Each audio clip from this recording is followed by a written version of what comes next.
This is the last part of conflict. I call it part four, or failure to confront and conflict, or in other words, to address problems. So I have plenty of female friends. I have three daughters. I have two older sisters. Like I've been around, a lot of women. I'm a guy, so I can only think like a guy thinks. But I've talked to plenty of women, and I have some great relationships with as friends. And I've asked plenty of women friends, and they speak to me openly, honestly. We have that kind of relationship. And you ask any woman, no woman wants a man that she can lead around by his nose. You're not being a man. If she can run over you, tell you what to do and sit, and when she tells you to sit, you're a dog. You're not being a man. Now, she also doesn't want the man who's a total jackwagon, that you're so, like on it and so stubborn that there's no middle. So it's not being nice, and it's not being, mean. It's somewhere in the middle of being assertive. These requires, emotional intelligence, the ability to communicate effectively and getting your head under control, and reading about communications and understanding yourself and understanding human relationships.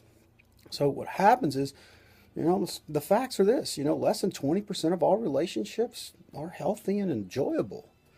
50% end in divorce, if not higher, and the rest of people are just making do. Most men are despondent. What does despondent mean? Despondent means like if you come home every day and you're getting into an argument and your man can't hold his ground and be able to address, and he's always wrong, always wrong, always wrong every day. Why talk?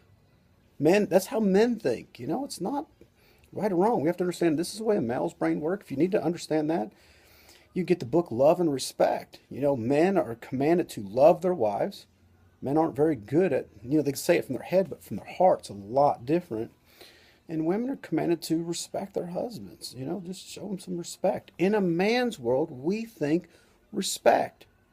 You know, you don't go up and slap a man across the face and expect to go, oh, that was nothing. There's going to be a fight. You don't disrespect a man. It's in our culture. It's how we're wired.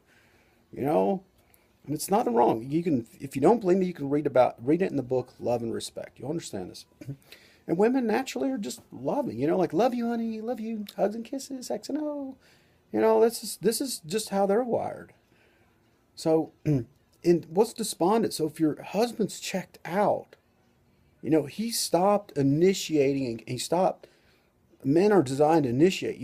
I want to ask you out. Let me initiate. Hey, I want to take you out to dinner. Initiate. Men are designed to initiate. Just kind of the way it kind of works. And I don't want to get into all this sociology stuff. I'm just going to tell you the book Love and Respect talks about all these things. This is all some psychology and neuroscience. So if the husband's checked out, despondent, so next thing you know, he's on the golf course, he's doing this, he don't even want to come home. This is not a healthy relationship. And a lot of it has to deal with how men and women deal with conflict